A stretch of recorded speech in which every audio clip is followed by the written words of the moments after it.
आगे बोला गया है कि मूर्ति पूजा है छोटी क्लास, उससे ऊपर है अद्वैत आत्मा का ज्ञान। सभी लोग मूर्ति पूजा करके ही आए हैं। बच्चा छोटा होता है, उसको बताया जाता है कि ये भगवान हैं और तुम इनकी पूजा करो, ये महान हैं, ये हमको सब कुछ देते हैं, ये हमको सब कुछ देंगे। तो बच्चा उससे प्रभावित होता है और वो भगवान को जानने लगता है। तो पहले वो एक मूर्ति में ही जानता है भगवान को, या जो मूर्तियाँ जिन जिन में भगवान का भाव उसके परिवार वालों ने डला दिया, वो उनको समझता है। उसके अतिरिक्त वो दूसरे को भगवान जानता ही नहीं।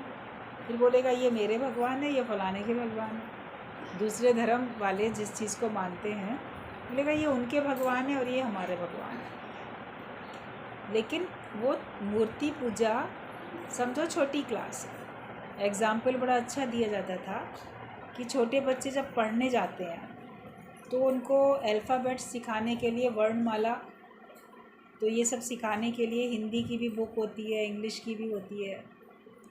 तो जैसे प्रथम अक्षर अ है तो अ से अनार लिखा होता है, तो अनार की तस्वीर बनी होती है। फिर आ होता है तो आ से आम लिखा होता है, तो उसकी तस्वीर बनी होती है। ऐसे ही इंग्लिश में ए से ए फॉर एप्पल बना होता है, तो एप्पल की तस्वीर बनी होती है। बी फॉर बॉल लिखा होता है तो बॉल की तस्वीर होती है। अब बच्चा एप्पल भी जानता है, उसको खिलाया जाता है, वो बॉल से खेलता है, वो बॉल भी जानता है, वो अनार को भी जानता है, वो आम को भी जानता है। लेकिन वो अ को और आ को और ए और बी को नहीं जानता था। उससे रिलेट करके उसको बताया जाता है कि इसी से ये बना है, इसी एक पहले अक्षर से ये बना है, इसका नाम इसी से बना है, इसकी शुरुआत इसी से हुई है। आगे और स्पेलिंग है मगर इसकी शुरुआत इसी से हुई है। तो हम जब ये सीख जाते हैं, उसको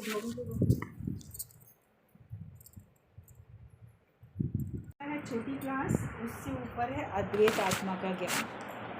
तो छोटे बच्चे छोटी क्लास में तस्वीरें देखते हैं, फिर अक्षर की पहचान करते हैं। बड़ी क्लास में आने के बाद उनको अक्षर वैसे ही पक्के हो गए, फिर उनके लिए उनको तस्वीरों की ज़रूरत थोड़ी पड़ती है। तो जब हम लोग मैच्योर हो जाते हैं, जब तक बचपना है तब तक हम मूर्ति देख के भगवान को याद करते हैं। ऐसे फिर आप वैसे ही भगवान को याद करते हो। फिर जो भी कुछ आँखों से दिखाई देता है वो सब भगवान है। अब केवल ए फॉर एप्पल ही थोड़ी होता है, एक अकेला एप्पल ही ए को थोड़ी बताएगा, लेकिन ए से तो शुरुआत होने वाले कितने ही सारे अक्षर, बहुत सारे हैं। सारी वर्णमाला से शुरू होने वाले अनेक। तो ऐसे ही भगवान तो अनेक में है, और अनेक के बाद ब्रह्म ज्ञान मिलता है तो भगवान सर्व में है। फिर भगवान के अतिरिक्त कोई दूसरा है ही नहीं। तो जितनी बड़ी क्लास में आते जाते हैं उतनी हमारी इस प्रकार की व्यापक हमारी सोच होती चली जाती है। हम विराट से जुड़ते जाते हैं, विशालता में आते जाते हैं। फिर हमें तस्वीरों की ज़रूरत नहीं पड़ती, मूर्तियों की ज़रूरत नहीं पड़ती, हम भगवत भाव में ही रहते हैं। भगवान को कभी भूलते ही नहीं हैं। बाकी को तो याद करना पड़ता है, माला फेरनी पड़ती है, याद करना पड़ता है, मन लगाना पड़ता है, लेकिन फिर आप देखोगे आपका मन तो पहले ही लगा पड़ा है, आपका मन वहाँ से हटता ही नहीं है। तो ये अद्वैत का ज्ञान जो है ये हमारी सबसे ऊंचे में ऊंची विद्या, सबसे बड़े में बड़ी क्लास जो है ये ब्रह्म ज्ञान की क्लास है। ईश्वर के बहुत धन्यवाद करने चाहिए, बहुत हर समय उनकी कृपा, उनकी दया महसूस करनी चाहिए, शुक्राने गाने चाहिए कि उसने हमको ब्रह्म ज्ञान की क्लास में पहुंचा दिया, और यहाँ पहुँच के हमारा मन लग रहा है, ये और ज़्यादा सौभाग्य की बात। इसका एक आप समझ जाओ लक्षण कि आप इसके पहले की पढ़ाई पढ़ के आए हो तब आपको ये पढ़ाई समझ में आ रही। जो बच्चा 4th या 5th पास करके आएगा तब उसको 6th क्लास की पढ़ाई समझ में आएगी, लेकिन 4th और 5th या 5th उसने पास किया और उसको 10th क्लास में या 12th में भेज दो तो उसको वहाँ की पढ़ाई समझ में नहीं आएगी। बोलेगा पता नहीं क्या बता रहे हैं, मुझे तो बिल्कुल समझ में नहीं आ रहा, क्योंकि उसने बीच की वो सारी क्लासेस अभी पढ़ी नहीं। तो हमको इतनी ऊंची ब्रह्म विद्या समझ में आ रही है, इसका मतलब बाकी सारी सीढ़ियाँ, सारी विद्याएं पढ़ के आए, सब हम पक्का करके आए, तो हमें उनको अब दोबारा पक्का करने की ज़रूरत नहीं है, वरना हम उनकी पढ़ाई पढ़ने में लग जाते, उनको समझने में लग जाते। तो अब हमको अगर ब्रह्म ज्ञान समझ में आ रहा है तो ये हमारे लिए लक्षण है, निशानी है कि हम द्वैत की भक्ति करके आए, तब हमको अद्वैत ज्ञान समझ में आए। द्वैत का ज्ञान हम पूरा करके आए हैं और तब हमको ये अद्वैत का ज्ञान समझ में आया। तो मूर्ति पूजा है छोटी क्लास, उससे ऊपर है अद्वैत आत्मा का ज्ञान। ब्रह्म ज्ञान की क्लास में तुम हो, सब लोग भाग्यशाली हो, सब ब्रह्म ज्ञान की क्लास में हो। तुमको परम शांति तब मिलेगी जब तुम एक मूर्ति में ही नहीं वरन सब में भगवान देखो। पहले तो केवल एक मूर्ति में देखते थे, तो उस मूर्ति में तो भगवान है ही ना। ब्रह्म ज्ञान में ये थोड़ी कहा जाता है कि अब उस मूर्ति को भगवान नहीं मानो, जड़ चेतन सभी भगवान है। लेकिन जब तुमको परम शांति अगर चाहिए तो वो तभी मिलेगी जब तुम सब में भगवान देखो, सब में तुमको भगवान का भाव आ जाए। हर एक घट में मेरा भगवान विराजमान है। एक दृष्टांत बताया जाता है, ऐसी समझाने के लिए होता है, दृष्टांत की लंबाई चौड़ाई और गहराई में नहीं जाना होता है, किस शास्त्र में लिखा या ये प्रसंग था भी कि नहीं था, ये तो प्रसंग कभी था ही नहीं। लेकिन कभी कभी समझाने के लिए इस प्रकार का जोड़ लेते हैं, उसके सिद्धांत को हमको समझना चाहिए। कई बार राम के, कृष्ण के, ऐसे ऐसे या किसी और अवतार के या संत के, उनको लेके एग्जाम्पल दिए जाते हैं, फिर आप बोलो ऐसा तो सचमुच में कहीं हुआ ही नहीं था, ये तो कोई प्रसंग कहीं पर भी किसी शास्त्र में नहीं है। नहीं है शास्त्र में, मान लो एग्ज़ाम्पल दिया गया, उस एग्ज़ाम्पल को समझो। तो बात बताई गई, जैसे रुक्मणी थी तो उसको राधा से होती थी ईर्ष्या कि राधा का ही नाम कृष्ण के साथ जुड़ता है, मेरा नाम तो जुड़ता ही नहीं है। भगवान भी राधा को ही महत्व देते हैं और सब सारा संसार उसको महत्व देता है।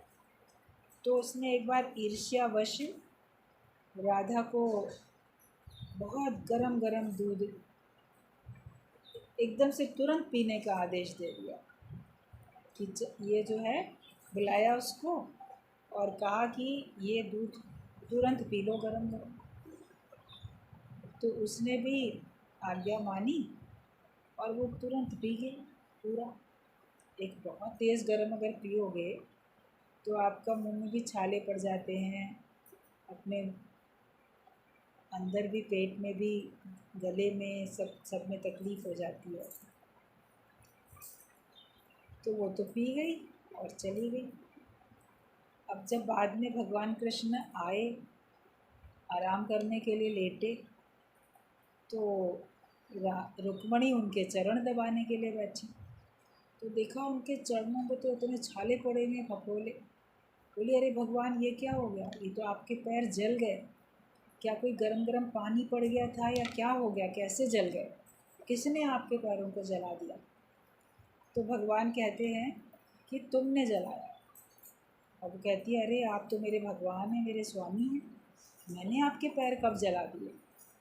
भगवान ने कहा तुमने आज राधा को बुला के उसको गरम गरम दूध पीने का जो आदेश दिया था, तो उसने तो पी लिया, लेकिन उसके हृदय में तो मेरे चरण निवास करते हैं, तो वो सारा गरम दूध मेरे पैरों पे ही गिर गया आके, तो इसलिए मेरे पैरों में छाले पड़ गए। तो ये एक दृष्टांत है केवल समझाने के लिए कि कभी, जैसे उसने ईर्ष्यावश, एक डाह होती है ना, सौतिया डाह होती है, ईर्ष्या होती है, तो उसने ईर्ष्यावश उसके नुकसान के लिए उसको कोई उपाय किया। लेकिन अगर भगवान के भक्त को कोई ईर्ष्यावश भी नुकसान पहुंचाता है तो भक्त के तो हृदय में भगवान है, तो वो भगवान के ही पड़ते हैं आके, वो नुकसान भगवान का ही होता है। भगवान कृष्ण ने ये बात भगवद गीता में बोली है कि जो भी कोई मेरे भक्त से या किसी भी प्राणी से द्वेष करता है तो वो उसमें बसने वाले मुझ अंतर्यामी से ही द्वेष करता है, दूसरे का नुकसान नहीं करता, वो भगवान का नुकसान कर रहा है। जब आप भगवान का नुकसान करते हो तो आपको फ़ायदा कैसे पहुँचेगा? आगे चल के आपका भी तो नुकसान होगा। किसी का भी नुकसान करो आप, सारी प्रकृति में जड़ चेतन किसी का भी नुकसान करो तो उसके बदले में आपका भी तो नुकसान होना ही होना है ना। कर्म का फल तो मिटता नहीं, वो तो भोगना ही पड़ता है। तो ये सिद्धांत समझना चाहिए कि हमें किसी भी ईर्ष्या के भावना के अधीन नहीं होना चाहिए और उस वजह से हमें दूसरे का नुकसान नहीं करना चाहिए, वरना तो हम भगवान के दोषी बनेंगे, हम उसके दोषी थोड़ी बनेंगे। तो जो सब में भगवान को देखेगा, तुझ में राम मुझ में राम सब में राम समाया, जो सब में भगवान करके देखेगा तो किसी का भी नुकसान नहीं करेगा ना। जैसे उसको लगा कि अरे मैंने उसको नुकसान पहुंचाया तो जैसे मैंने भगवान को नुकसान पहुंचा दिया। ऐसे कई एग्जाम्पल शास्त्रों में आते हैं। कहीं शंकर भगवान के भक्त की बात बताई जाती है कि उसको तो जैसे बहुत चाबुक मारे पीठ पे तो नील तो भगवान के पड़े हुए दिख गए। कहीं ऐसे ऐसे बहुत सारे एग्जाम्पल आते हैं। तो ये सिखाया जाता है कि सब में भगवान बसते हैं, मगर सब में भगवान हम सुन लेते हैं, अनुभव नहीं कर पाते, देख नहीं पाते। वो हम ब्रह्म ज्ञान से ही देख पाते हैं। पहले केवल एक मूर्ति में भगवान देखते हैं, फिर हमको सब में भगवान दिखते हैं। जब सब में भगवान देखते हैं तो हम कभी किसी का नुकसान नहीं करते, हर एक को आदर मान सम्मान देते हैं, हर एक को हम प्रेम देते हैं, हर एक के हित की बात करते हैं, हर एक के भले की बात करते हैं। तो हमको परम शांति तभी मिलेगी जब सब में भगवान देखोगे, तभी आपको परम शांति मिलेगी, वरना तो शांति नहीं मिलती किसी को भी, मन अशांत रहता है। तो तुमको परम शांति तब मिलेगी जब तुम एक मूर्ति में ही नहीं वरन सब में भगवान देखो। धिक्कार है उस कर्म को जिससे ना होवे शांत मन। जिससे कर्म करने से तुम्हारे मन में शांति ना आए, वो कर्म धिक्कारने लायक है। आपने कोई काम किया, आपको शांति मिली, तो आप समझो कि आपने कर्म अच्छा किया, वो सही कर्म था। लेकिन जिस कर्म को करने से आपको अशांति हुई तो वो कर्म सही नहीं था, उसको दोहराओ नहीं, फिर करो उस कर्म को, दोबारा करो नहीं। जब तुम्हारी समदृष्टि हो जाएगी तब तुम्हारे अंदर शांति आ जाएगी। जब सबको एक समान भगवान करके देखोगे तब तुम्हारे मन में शांति आए। और ये बात हमेशा समझना, सबके मन में भगवान विराजमान है। और आप अगर मान लो भगवान नहीं भी देखते हो, कई लोग होते हैं जो ब्रह्म ज्ञान नहीं पक्का करते, नहीं सुनते, लेकिन वो कर्म कांड में विश्वास रखते। तो कर्मों का फल भी तो, एक बीज डालोगे तो अनेक गुना होके मिलेगा, ये भी तो कर्म का फल है ना, सिद्धांत है ना कर्म का। तो अगर हम किसी को सताएंगे तो कल को वो हमको पलट के सताएगा। इस जन्म में आपने किसी का नुकसान किया, अगले जन्म में वो कुछ बन के आएगा, आपका नुकसान करेगा। अगर आप पुनर्जन्म को मानते हो, कर्म कांड का आपको बहुत ज़्यादा विश्वास है, ज्ञान है, तो ये भी समझ जाओ कि कैसे आपने किया है तो आपको उसका फल फिर भुगतना ही पड़ेगा। जैसा आप बीजोगे वो आप पाओगे। तो हम क्यों ना अच्छा ही करें, अच्छा करेंगे तभी तो अच्छा होगा हमारे साथ, नहीं करेंगे तो नहीं होगा। ये भी आपको एक बात समझ में आ जाती है ब्रह्म ज्ञान से। तब फिर हम हर एक के साथ अच्छा ही व्यवहार करते हैं, जिससे आपके लिए आगे भी सब अच्छा ही अच्छा होते जाता है। और समदृष्टि होती है तब हमारे अंदर में शांति आती है। जब तक किसी को कुछ देखोगे, भेदभाव रखोगे, तब तक आपके अंदर में शांति नहीं। लेकिन जब एक समान भाव रख लिया तभी हमारे अंदर शांति आती है। शांति तो हर एक चाहता है, कौन ऐसा होगा जो अपने आप को अशांत रखना चाहता है? हर एक कोई चाहते हैं कि हमको शांति मिल जाए, लेकिन कर्म अशांति वाले करते हैं। तो सबको अपने जैसा समझो, जो तुमको अपने लिए पसंद है वही व्यवहार दूसरे के साथ करो। सबको एक समान समझो, ये मेरा अपना है, ये पराया है, इसके लिए तो बहुत कुछ करूँगा, उसके लिए नहीं करूँगा। बहुत तरह से लोग इस प्रकार की भेदभावना रखते हैं। और जो जितना भेदभाव रख के कर्म करेगा उसको उतना ही आगे उसी हिसाब से फल भी मिलेगा। ये उसको फल भुगतने के लिए फिर तैयार भी रहना चाहिए। तुम अपने अंदर अशांति का कारण ढूंढो तो तुमको शांति मिल जाएगी। अशांति का कारण ढूंढो। और अशांत हमारा मन होता है ना। मन खराब क्यों हो गया? करते समय आपको नहीं मन खराब होता है, लेकिन उससे जो लोग ज्योतिष शास्त्र को मानते हैं, कई लोग होते हैं वो जन्म पत्री में या हस्तरेखा में ऐसे ज्योतिषी वाली जो विद्या है उसमें ज्योतिष शास्त्र में विश्वास रखते हैं कई लोग। तो उसमें जन्म पत्री में भी और ज्योतिष शास्त्र में भी जो मन का संबंध है वो चंद्रमा से बताया गया। तो चंद्रमा मन का उससे लागू होता है। तो अगर आप किसी के भी मन को दुखाते हो तो उससे आपका चंद्रमा खराब हो जाता है। किसी के भी मन को अगर आपने दुखाया तो आपकी जन्म पत्री के या ज्योतिष के हिसाब से जो आपके ग्रह नक्षत्र है, आपका चंद्रमा जो ग्रह है वो आपका खराब हो जाएगा। उसका रिजल्ट क्या होगा? चंद्रमा शीतलता का प्रतीक है, तो आप ही के अंदर शीतलता नहीं रहेगी और आपके मन में अशांति आ जाएगी। मन जलता रहेगा, मन दुखी रहेगा, मन परेशान रहेगा। तो अगर हमने कभी भी किसी को सताया तो उस समय हमको कर्म करते समय नहीं याद रहता, लेकिन धीरे धीरे आपका चंद्रमा खराब होता चला जाता है। फिर जिसका रिज़ल्ट ये होता है बाद में आपको डिप्रेशन, दुख, उदासी, परेशानी, अपने किए हुए कर्म नहीं भी याद आ रहे हैं। कभी याद आते भी हैं, कभी याद नहीं भी आते, मगर ये उसी का फल होता है जो व्यक्ति अशांत अशांत घूमता है, क्योंकि उसका अपना मन अशांत हो गया उसके कारण से कभी वो समझ नहीं पाता। तो फिर याद करे कि मैंने किसी को जानबूझ के या अनजाने में किसी को सताया तो नहीं था। तो कहा जाता है कि किसी के भी दिल की हमको हाय नहीं लेनी चाहिए, किसी के दिल को दुखाना नहीं चाहिए दिल दुखाना किसी का भी दिल हमें दुखाना कभी भी नहीं चाहिए। उसका भुगतान हमें खुद ही भुगतना पड़ेगा कि आगे चल के हमारा मन दुखी रहेगा, हमारा मन परेशान रहेगा और हम कभी कारण समझ पाएंगे, कभी कारण नहीं समझ पाएंगे। ज्ञान में आने के बाद आप ये कारण समझो कि मेरा ही किया हुआ मेरे सामने है। किसी और के कर्म का भुगतान आप नहीं भुगत रहे हो, लेकिन आप अपने ही कर्म का भुगतान भुगत रहे हो। कई लोग सोचते हैं कि पिता जो है किया उसने और भुगत रहा है उसका बेटा, या किया बेटे ने और भुगत रहा है उसका पिता, या परिवार में कोई एक खराब कर्म करता है उसका नुकसान पूरा परिवार उठाता है। तो जिसने किया वो तो नहीं उठा रहा, बाकी लोग क्यों उठा रहे हैं? उन्होंने तो नहीं किया। लेकिन वो सब है कर्म प्राणी, कर्मों के कारण से बंधे हुए एक दूसरे से, कोई ना कोई हमारा उनका कर्म का संबंध है जिस वजह से हम इकट्ठे हुए हैं परिवार के रूप में, संबंधियों के रूप में।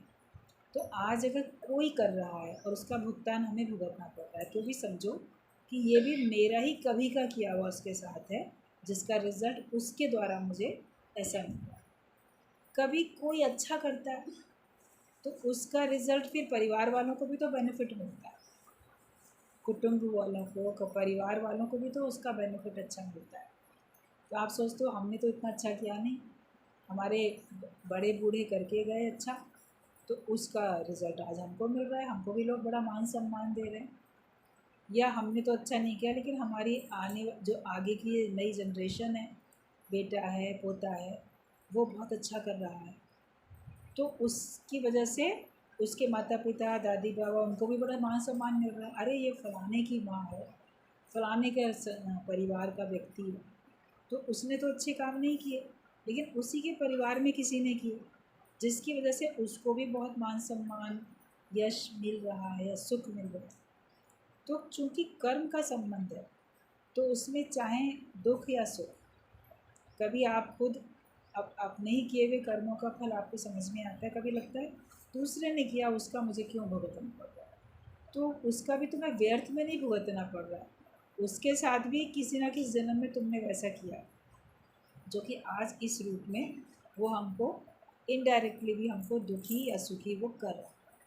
तो घुमा फिरा के अगर आप बात देखोगे तो होता अपने ही कर्म का फल होता है, दूसरे के कर्मों का फल कोई नहीं भोगता। भगवान हर एक को उसी के किए हुए कर्मों का फल देते हैं। तो हमें अपने ही कर्म सुधारने, अपने स्वभाव, अपनी आदत, आदत बुरी संभाल लो बस हो गया भजन। आदत अच्छी बनाओ, अपनी स्वभाव अच्छा बनाओ, जिससे कि हमको आगे अच्छा मिले, और वही अच्छाई बढ़ते बढ़ते आपको परमात्मा तक मिला देती है, परमात्मा तक पहुंचा देती है। Goodness is God.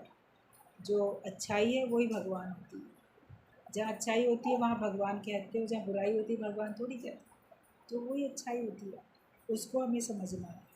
तो अशांति का कारण ढूंढो तो शांति हमको मिल जाएगी। तो कारण ढूंढो, मन बड़ा अशांत है, क्यों अशांत है? कोई ना कोई तो कारण है।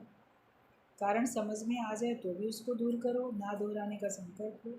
कारण समझ में नहीं आता है तो ज्ञान इतना पक्का करो कि कोई कारण हो, वो कारण मुझे समझ में नहीं आता, लेकिन कोई तो कारण होगा और मेरा ही किया हुआ कहीं मुझे उसका फल भुगतना पड़ता है। बार बार अपने स्वरूप में लौट कर आओ तो देखोगे शांति तुम्हारे अंदर ही है। जब तुम बार बार मन देह में जाता है, अपने को तन और अपने को मन मान लेते हो, तो आप अशांत हो जाते हो। लेकिन जब वापस अपने स्वरूप में आते हो, अपने को आत्मा का निश्चय कर लेते हो, ब्रह्म जान लेते हो अपने को, तो भी आपका मन शांत हो जाता है। ज्ञान इतना पक्का हो कि मैं अपने को जो मैं हूँ उसी भावना में ही पक्का हूँ, जो मैं नहीं हूँ उसमें मैं क्यों अपने को मान लेता हूँ। माया का नशा ऐसा लग जाता है कि हम जो नहीं हैं वो अपने को मान के बैठ जाते हैं। एक बार एक दृष्टांत था कि एक राजा था, उसने एक बार बहुत नशा कर लिया। आदत नहीं थी उसको नशा करने की, लेकिन किसी कारण से उसने बहुत नशा कर लिया, कभी किसी के कहने से, फिर उसके बाद भी बहुत नशा किया। बहुत नशे में उसको भूल गया कि मैं राजा हूँ।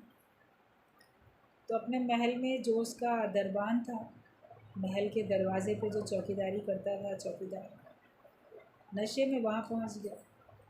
रात का समय था। कहता है ये कपड़े मेरे को पहनने हैं। चौकीदार बोले मैं चौकीदार वाली ड्रेस पहन के बैठा हूँ, राजा की तो सेना की अलग यूनिफॉर्म होती है, चौकीदार की अलग यूनिफॉर्म होती है, जो उनका कुकिंग करते हैं उनकी अलग यूनिफॉर्म होती है, उसी हिसाब से ड्रेस होती है। कहता है अरे महाराज आप तो राजा हैं। कहता है नहीं नहीं, मुझे यही पहननी है। नशे में, और उसने राजा की आज्ञा फिर चौकीदार कैसे ना माने। तो उसने अपनी जो वर्दी ऊपर पहनी हुई थी वो उतार के दे दी राजा को। राजा ने वही पहन ली, और उसी की जो सर पे वो पगड़ी बांधे था चौकीदार, वही अपने सर पे लगा ली। तो उसी का डंडा हाथ में ले लिया। कहता नहीं हम चौकीदार हैं, हम चौकीदारी करेंगे नशे में। और उसको कहा जाओ तुम यहाँ से चले जाओ। वो क्या करता, चौकीदार जो असली था वहाँ से चला गया। बोला नहीं मान रहे राजा साहब, थोड़ी देर में नशा उतरे या थोड़ी देर बाद फिर इनसे कह दूँगा। तो वो कहीं और जाके अपना विश्राम करने लगा। रात को तो लगा ठीक है बैठ जाते हैं, उसको भी नींद आ गई कहीं बैठ के। इत्तेफाक की बात ये थी कि उसी रात उस चौकीदार का कोई एक शत्रु था। वो बहुत दिन से सोचता था कि मैं इस चौकीदार से ना बदला लूँ, इसको जान से मार डालूँ। तो उसी रात वो चला आया चौकीदार से बदला लेने के लिए। अब अंधेरा है, चौकीदार की ड्रेस पहने वहाँ खड़ा है राजा, और उसने तो नहीं देखा ये राजा है। उसने, जो उस चौकीदार का शत्रु था, उसने उस राजा को छुरा भोंका और उसके प्राण चले गए। वो तो बस उसको मार के गले में ऐसे उसका छुरा उसको लगा के हत्या करके उसकी भाग गया वो तो। अब जैसे थोड़ा थोड़ा सवेरा हुआ, इधर वो चौकीदार भी सचमुच में सो गया था। जैसे उठ के दौड़ा दौड़ा आया तो देखा राजा तो मरा पड़ा है।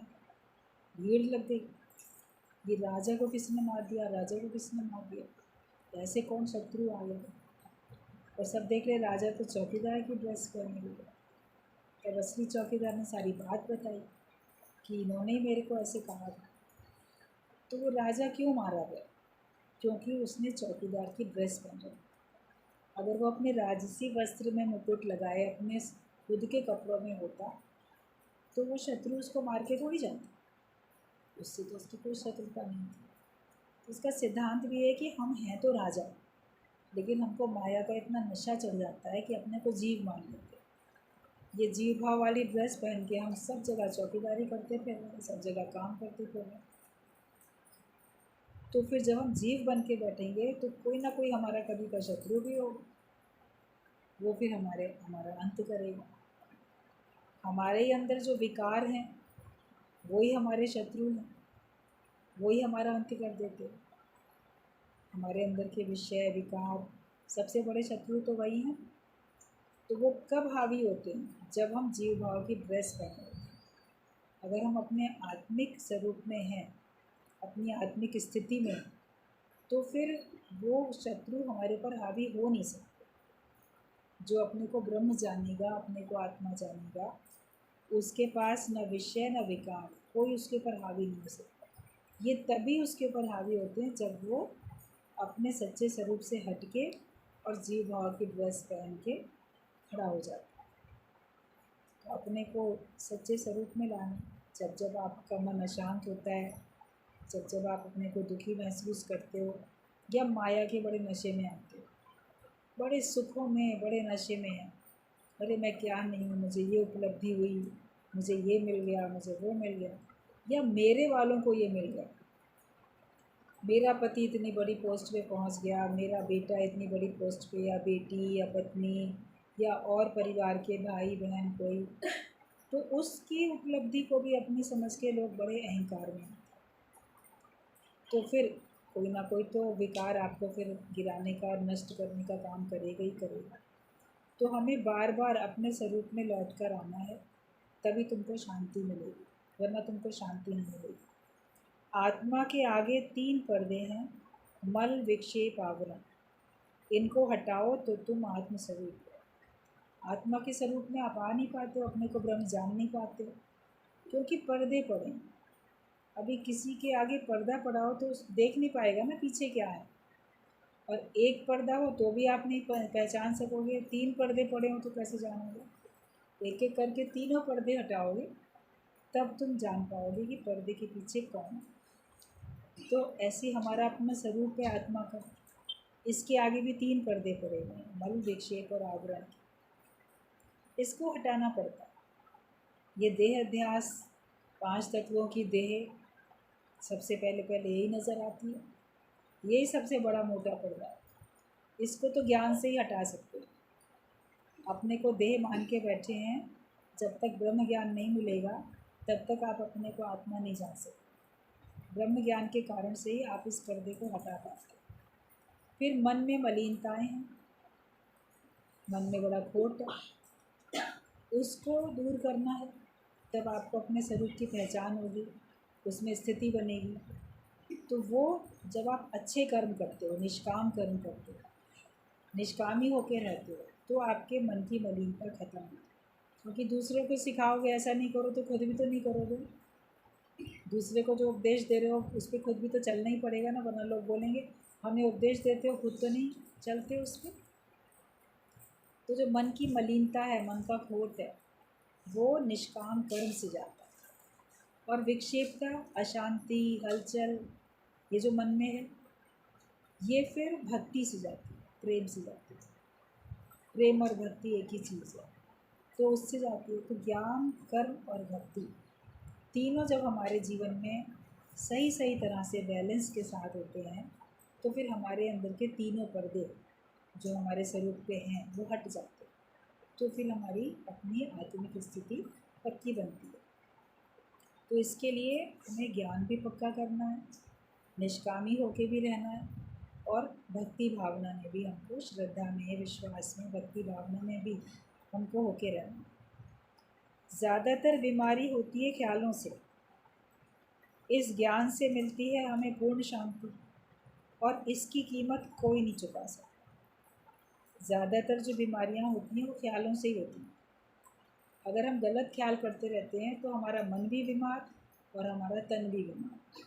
लेकिन जब हमारे विचार अच्छे हो जाते हैं, जो खुश रहने लगता है, जो पॉजिटिव सोचने लगता है, ज्ञान के विचार हर समय रखता है, तो देखो कि उसके मन के भी रोग चले जाते हैं और उसके तन के रोग भी समाप्त हो जाते हैं।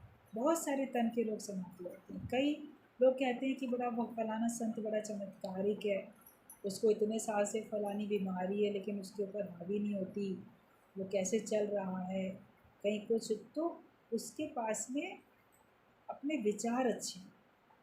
तो अच्छे विचार जितने स्ट्रॉन्ग तरीके से कोई रखता है, उतना वो अपनी तन की और मन की दोनों बीमारियों के ऊपर विजय प्राप्त कर लेता है। और ये जो पूर्ण शांति हमको ज्ञान से मिलती है, इस ज्ञान के लिए हम कोई कीमत नहीं चुका सकते कि चलो मैं इतनी पैसे दे के ज्ञानवान बन जाऊंगा। वो कोई नहीं हो सकता। वो तो आपको ही अपने लिए मेहनत करनी पड़ेगी। कहीं बाहर से खरीद के नहीं ला सकते। ना ब्रह्म ज्ञान खरीद के ला सकते हो, ना शांति खरीद करके ला सकते हो। भेद तुम्हारे अंदर है और भेद को दूर तुम्हें करना है। जब भेद को दूर करोगे तो तुम और वो एक ही है। भगवान अलग, मैं अलग, ये भेद तुम्हारे अंदर है और तुम ही को दूर करना है। और जब इसको दूर कर दोगे तो फिर लगेगा तू और मैं एक, जो तू है सो मैं हूँ, जो मैं हूँ सो तू है। इस सच में रहो और सच का ही हमेशा दीदार करो। हमेशा हमको सत्य में रहना है और सत्य का ही दर्शन भी करना है, उसको ही देखना है। हम बोलेंगे कि हम तो हमेशा आत्मा में रहते हैं, हम तो सच में रहते हैं, फलाना झूठ में रहता है, फलाना ऐसा है, वो ऐसा है, लेकिन मैं तो बिल्कुल ठीक हूँ। तो अभी भी आपने पूरी तरीके से सत्य को जाना नहीं है। और सत्य में रहो भी और सत्य का दीदार भी करो, सत्य को देखो भी। हर जगह देखो परमात्मा का खेल चल रहा है, उसकी लीला चल रही है। उसने जो ठीक समझा वैसी लीला आप तरफ हो रही है। तो किसको बुरा कहें, किस बात को खराब करें? तेरे किए को हम क्या दें भले बुरे का नाम। भगवान जब तुम ही ने किया है तो उसको हम क्या कहें, भला किया कि बुरा किया? भगवान कभी बुरा करते हैं क्या? भगवान तो हमेशा अच्छा करते हैं। तो जब हम भगवत भाव रखेंगे, भगवान का ही खेल समझेंगे, भगवान ने ही किया। गुरुजी बोलते थे कि स्टोरी राइटर भी वही है, डायरेक्टर भी वही है, प्रोड्यूसर भी वही है, एक्टर भी वही है। तो फिर किसको दोष देगा? तो तुम ही हो, स्टोरी राइटर भी, डायरेक्टर, प्रोड्यूसर, एक्टर सब तुम ही हो। तो किसको दोष दोगे? नहीं समझ पाते हो तो बोलो भगवान ही सब कुछ।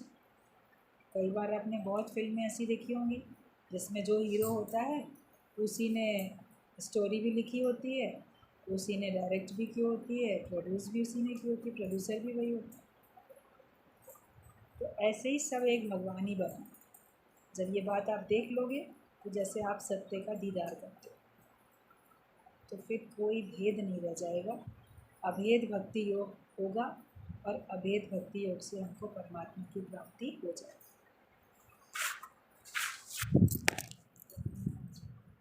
पढ़ रहे थे गुरु जी की पूरी हो गई। क्या समझा हम अपना? हरिओम।